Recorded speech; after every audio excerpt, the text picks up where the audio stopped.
Browns tonight as Baker Mayfield is being held out with an injury. The journeyman QB is embracing the spotlight during Thursday Night Football on Fox, saying, quote, "I am built for this." And meanwhile, like Colin mentioned, Baker will reportedly need offseason surgery on the torn labrum and his non-throwing shoulder, an injury that is only going to get worse with the more damage it takes during the year. So, Skip, are you ready to give up on your AFC Super Bowl pick?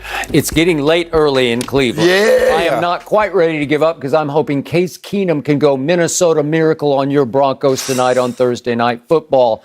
But Baker is going to need surgery. And beyond the labrum, his shoulder keeps popping out of place every other play. So how can I hope that he can be even a semblance of Baker Mayfield? They're down both tackles. They're down both running backs. They're down Jarvis. Odell might not even play tonight, and the defense is in shambles. So I don't have high hopes.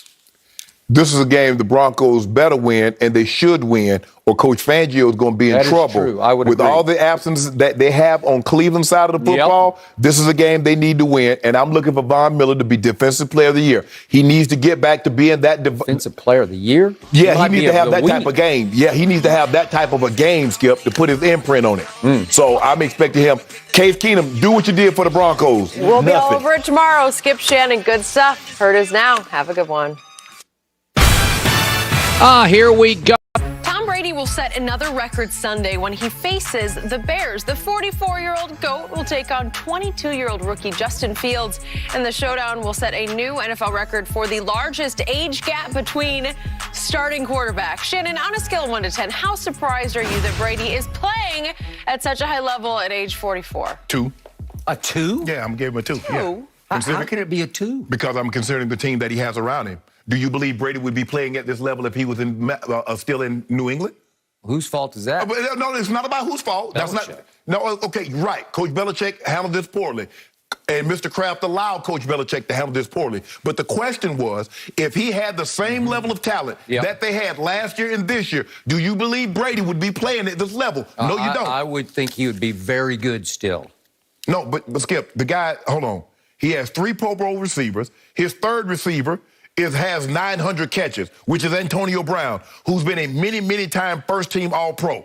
He has a 100th anniversary tight end in Rob Gronkowski. He has an offensive line that's easily top 5. So if I take Mahomes, Rodgers, Dak, Herbert, Lamar, Kyler, Matthews, Stafford, and put them in that situation, would they be just as good? No, absolutely not. He is playing at a supremely high level. Pro Football Focus says through 6 games, Tom Brady has made 1 turnover-worthy throw. Just 1. But how many turnovers does he have? Well, you canceled him out. You said, I'm not going to count that one because he tried a Hail Mary at the end of the half, and he threw one to Leonard Fournette that went right off his hands. People at home, this is what I want you to understand. Think about this. Normally, when a guy turns the football over, they say the quarterback. Tom Brady's the only guy that can turn the football over. Tom Brady got sacked. Fumbled the football. Okay, we're talking about throws. But Skip, you say turnover-worthy plays. Yep. How does a man getting sacked, fumbling the football, not a turnover-worthy play? Okay. I just need I'll give you that. Well, it was a turnover-worthy play because he lost the football. But that's not what they said. Okay, well, they're doing throws because he is a quarterback. Okay, so he threw the Hail Mary. Was that turnover-worthy? Well, you said it wasn't. You said you just throw it up for grabs. It's a 50-50 jump ball. Skip, I said I understood what he was trying to do, and I admire him for doing that as opposed to taking the check down just to get his completion percentage up, because I see so many guys do that knowing they have no chance of that. But Tom Brady... Okay, so he consciously tried to throw a turnover-worthy play. Yeah, he did. Where it could also go 50-50 for a touchdown, right? Okay, but this is what Tom Brady is. He's number 1 in pass attempts. He's 11th in completion percentage. He's 12th in yards per attempt. Yeah. Guess what? He's number 1 in yards passing. He's the only quarterback in the league over 2,000 yards already. So let me ask you a question. Who do you think the leading rusher is in the NFL? I don't care. We're talking about Tom Brady. Derrick Henry, because he has the most rushing attempts. Okay. Who's the leading receiver in the NFL? The guy that has the most targeted attempts. Well, it's because they're saying he is so good, I think I'm going to feed that beast, right? So Tom Brady is Skip. It's because he's the best. Okay, look at Pro Football Focus right now. I dare you. Your favorite website. Go to it right now and call it up and see grading system so far for quarterbacks in this league through 6 games. Tom Brady is graded number 1 of all those quarterbacks. Number 1. But here's the thing, though, Skip. They don't tell you how they get to any of these numbers. They just say, well, okay, this is the grade we have. Well, this is what this is. Can we see how you get to this? What are you evaluating? When you come up with a QBR, what do you do? Can we see some of the numbers that you use that go into it? Because he's been almost flawless with his decision-making and his accuracy. That's what it is. And people at home, I want you to look very hard at this man across from me right now and ask him, maybe you could tweet him or IG him or however you want to do it, and say, who has tried to send Tom Brady home for 5 straight years on Undisputed? This man has. No, Coach Belichick tried to also. You get mad at me. Well, what did Coach Belichick do? He's not in the Hall of Fame. You are. Oh, he's not going to be in the Hall of Fame? Well, I guess he will, but not as a player. You were a player. You were a star, a superstar. Yeah, but here's the thing. And for 5 straight years, you said that's enough. He needs to go home, right?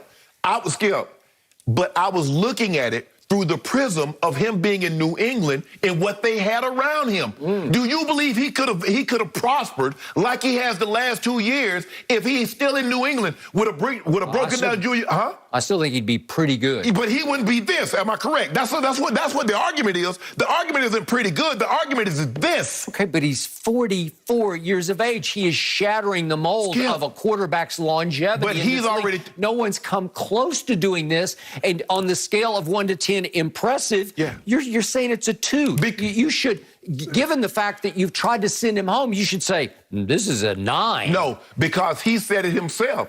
Because they can't hit the quarterback, because the league isn't as physical as it once was, he's allowed to do these. He said now he might play till he's 50, 55. Maybe that's tongue-in-cheek, maybe it isn't. But you know the game isn't physical like it once was. No. You know you can't do the thing to the receivers and to the quarterback that you once could. Josh Allen say after his ill-fated quarterback sneak the other night at Tennessee? Right. He said, I don't really like to run quarterback sneaks because you really get hit hard on quarterback sneaks. Who's the greatest sneaker ever? Tom Brady, and he's still doing it at 44. When they need a half a yard, he just sneaks it. Right, but Skip, and he gets hammered. But Skip, that's just because you do things. There are a lot. Skip, I didn't like going across the middle because those hits hurt. Because those collisions come in. They will end your career. Yeah, exactly. Yes. So I didn't like doing it, but it's a part of the game. Skip, all I'm saying is that you look at the talent that he has around him. You look at the offensive line that he has, and they're allowing Tom Brady. Tom Brady is on pace to have more attempts than he's probably had at any point in time in his career. So what is that? It's because you're flaunting what you have. He's the best at it. Yeah. He's the best decision maker. He's the best speed reader of a defense. He is the sweetest thrower of the football. I think he's a better thrower of the football than Aaron Rodgers. You say he's the greatest thrower Don't ever. do that. Well, so you was doing good. You was doing that. You was having an okay argument. Doing great. No. I'm doing better because I have never seen anyone throw more beautiful, catchable passes more accurately and consistently than Thomas Edward Patrick Brady Jr. But shouldn't the guy that have the most pass attempts have the most passing yards? Isn't that how it equates? Well, but you can only have the most pass attempts if it works, right? Skip. Bruce Arians is saying, we got to throw it, right? Yeah. Oh, so he's throwing it. 5-1, right? Let me ask you a question. Is it working? Where are they rushing? 1-5? Yeah, Skip, but hold on. He's 12th in pass attempts. So what does that tell you? 12th in what?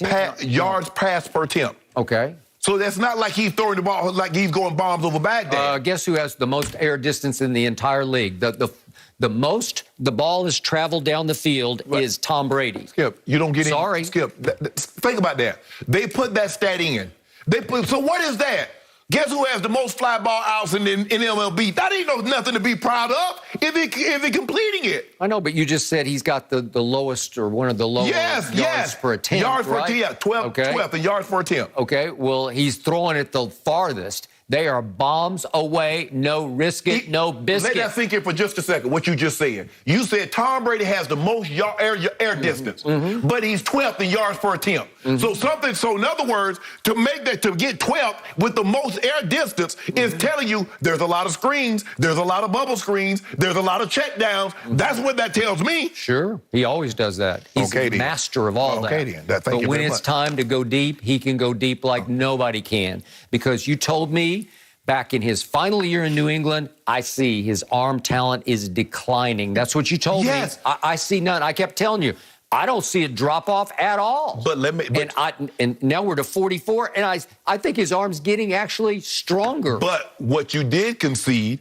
is that he wouldn't be what he is in Tampa, in New England, with that level of talent. Well, you know what happened the final year? The cupboard was so bare, they were dead last in the league in what's called separation among their receivers. Okay. They had the worst receiving core in pro football his final year. They still made the playoffs, right? And so now, that was maybe his greatest achievement. And so now Tampa has some of the best separation. So you can see what I'm saying, Skip. So, and see what you want to do, you want to make it all about Tom Brady. You don't want to give Mike Evans, Chris Godwin, Antonio Brown, you don't want to give those guys any